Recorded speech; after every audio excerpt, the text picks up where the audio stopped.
When we were through with the route, the stables were perhaps 3 miles from the laundry. This stable had 6 or 7 horses. Unleash the horses, feed them, put them back in their stalls, and the following morning, Joseph DeValle would pick me up. We would go back to the stables. He'd feed the horse. They would put these sacks over the horses' heads. When it was getting low on the feed, on the seeds and so forth, they would hit their heads up like that. The horse manure was always was piled in a corner of this garage-type building. Once a month or so, the farmers would come in and shovel them in the manure, take them away. One morning, I got up late, and I ran from Lawton Street to Ellery Street, as I remember. And there was a warehouse on my right-hand side. The warehouse had huge windows, and on these windows were these ornamental grates that came up and stuck out about 3 feet from the building. And I'm running because I'm late, and Joseph is waiting for me, and I hit my head on one of the curved steel ornamental frames, and I ripped a gash in my head. I'm bleeding like a pig. I started to run back home. This must have been at least a half a mile.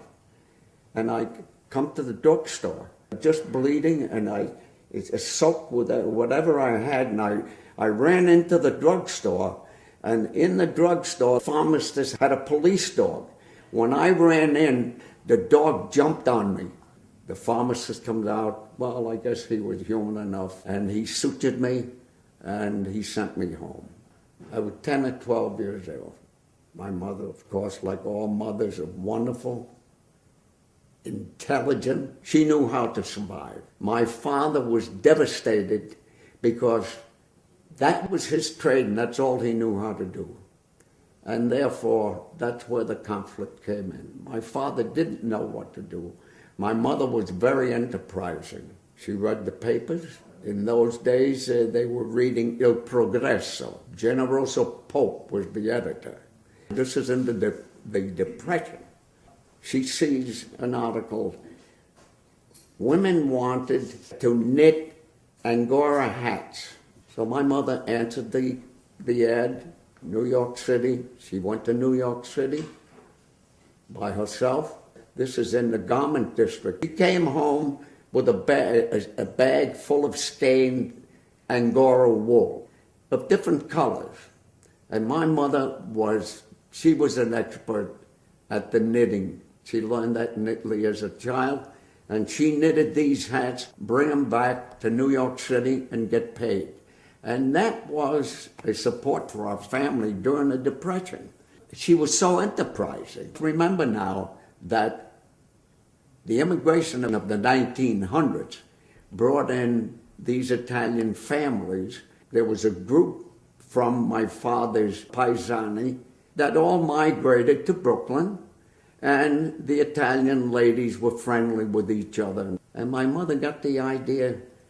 She said, I could contract this, the making of the Angora hats. Sure enough, she called Angelina, Mary, Rosalie, all of them. She said, because they all knitted. They came from a young ladies' culture where they made their own clothes, they knitted their own sweaters, and Mama became a contractor. I was her backup boy. Alfred was busy. I was there. Albert was too young. Helen was too young.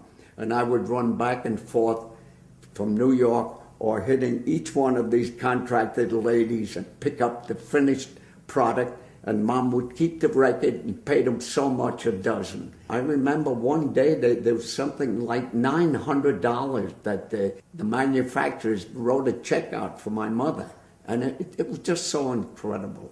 We lived on 28 Lawton Street. One of the ladies was in Flatbush on East 35th Street and Utica Avenue, which is, I would say, 10-mile distance. I would, on my bicycle, take the new skeins, pedal down Ralph Avenue, past Eastern Parkway, down Utica Avenue to 35th Street in Flatbush and see Durazzi. This one day, I filled my basket on a bicycle and I was going to make this run to Flatbush. And when I got to Eastern Parkway, Utica Avenue started on the other side of Eastern Parkway, and from that point on, it went down precipitously down to Flatbush. We get to Eastern Parkway, and there was a truck parked there. So I figured, I'm going to hold on to the chain. They had the back decks on the trucks where they would pick up the trap door, and it was a chain that would hold it when it was open. So I grabbed onto the chain like this and figured, boy, I'm going to make this very quickly. I won't have to do all the pedaling. Just getting past Eastern Parkway, I realized the deadly mistake that I had made.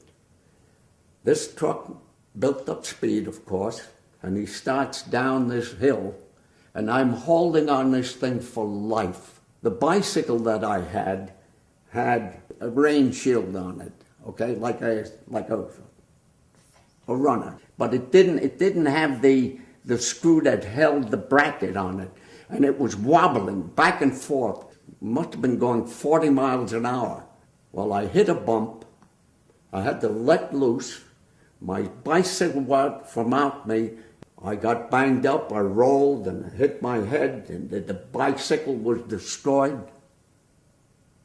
When I stopped rolling, I got up and I sat on the curb.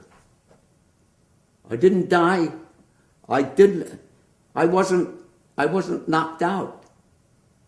I just sat there in amazement. How stupid I was. And I almost died, but I'm alive.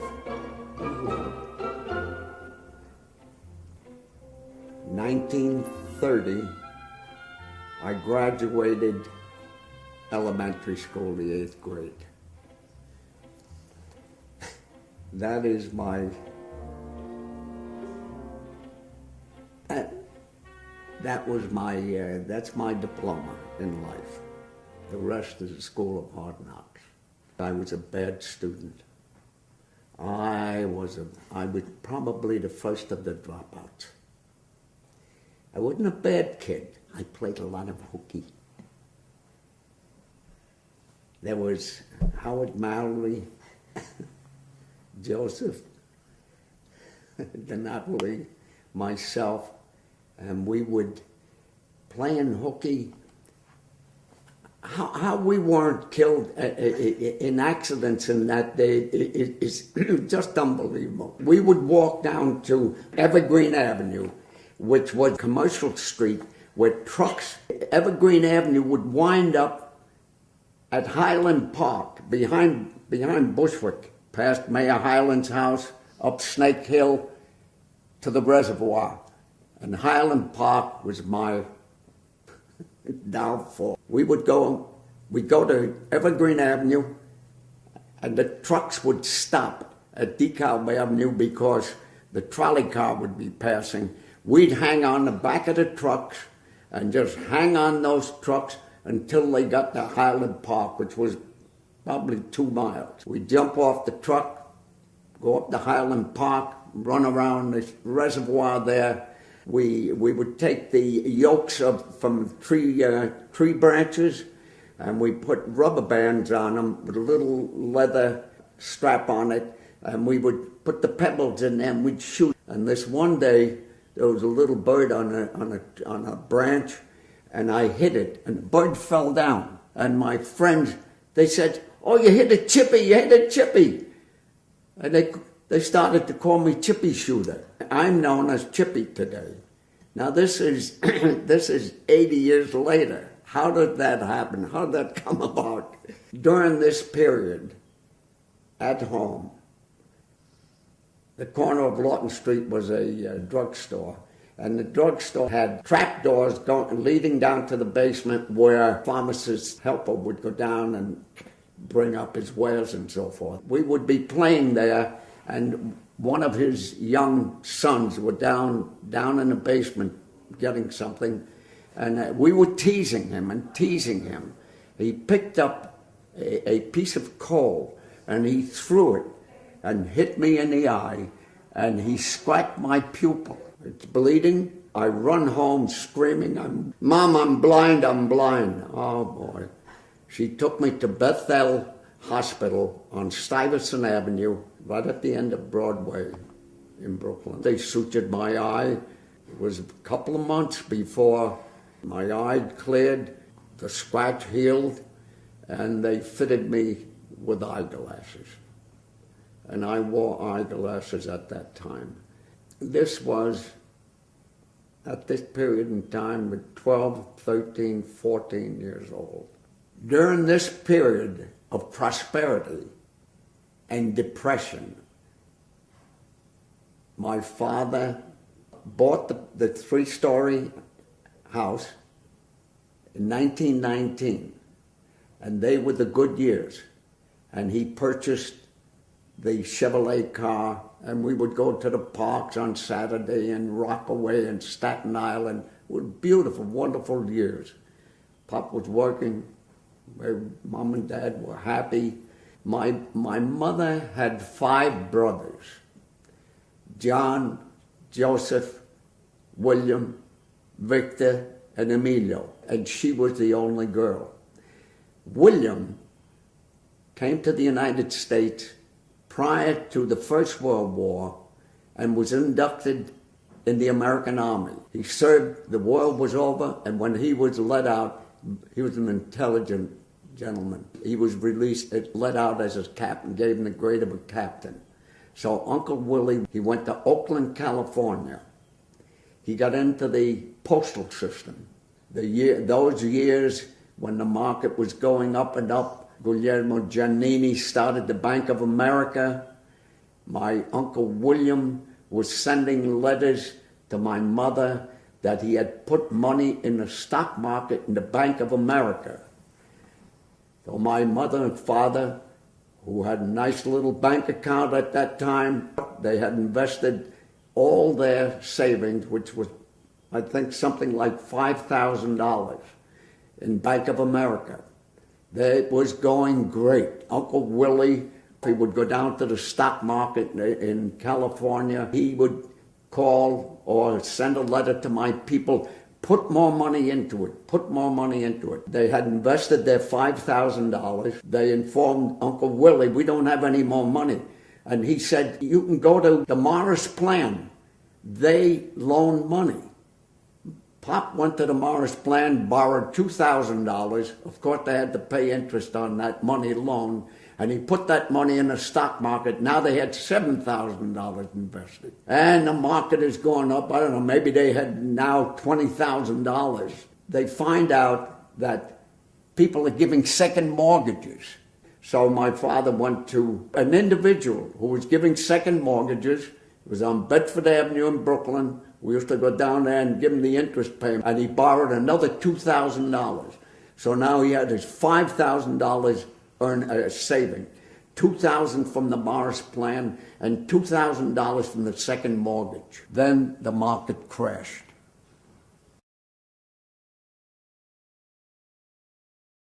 Fast forward here.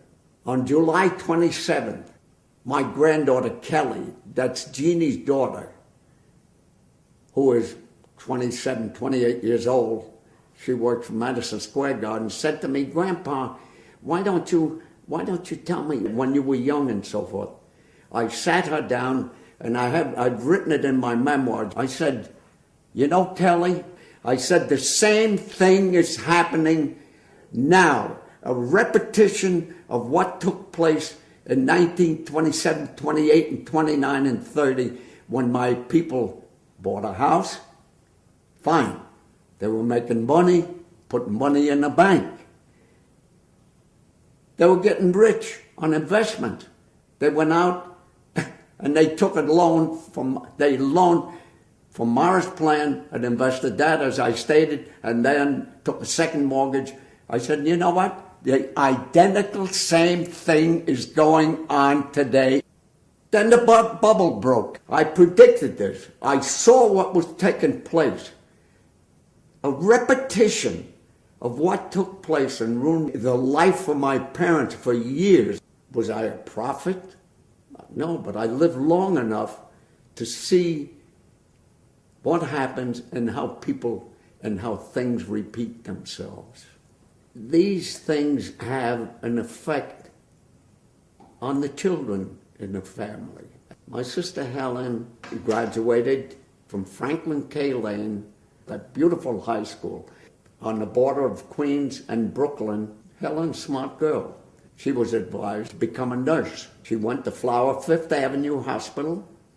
She put in her 4 years as a nurse. They sent Helen to Middletown, New York, where she met Max Zuger, who she fell in love with, and they got married. And this was at the time when Hitler was building up the armies and the war was about to begin. Max was inducted, because he was a psychiatrist, into the army, given the grade of captain.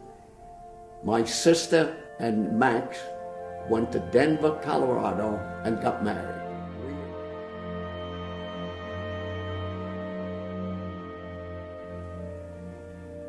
My brother Alfred was the first one to be inducted in 1940. Alfred was sent and attached to the 4th Armored Division under Abrams, not Patton. Alfred inducted 1940.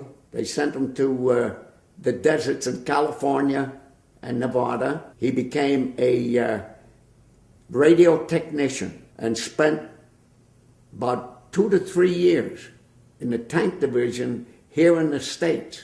When he was sent overseas, he was sent to England with the idea that this tank division would be sent to Africa and to fight Rommel. His division did not go to Africa, but to the bottom belly of Europe with the 4th Armored. My brother Alfred, when he was 79 years old, Mary and I went to visit him, and he was living alone in Queensbury, New York. He had developed multiple myeloma. My mother died from multiple myeloma. She lived for 2 years, terrible death. She died in 1970. Alfred, he had suffered terribly physically. We're visiting there, Alfred, Mary, and myself. I said, Alfred, how come you never talk about the war? Alfred and I, we couldn't write anything other how are you, because all the mail was censored, so that he really never told me anything of what went on during the war. He said, I was a radio technician, and you know where the radios were? In the tanks. This one day, captain comes out, choir of seamen, come on. Al jumps in the Jeep, they go to the front, and what does Alfred see? He sees a series of tanks in a valley and the Germans are shooting from the top. And the captain says to Alfred, you see that tank? Get over there and fix that radio. He said, I'm not going. The captain said, you get over there and fix that radio. He said, I'm not going. Why? He said, because if I go there, I'm going to die. He said, well, if you don't go, you're going to go before the court-martial.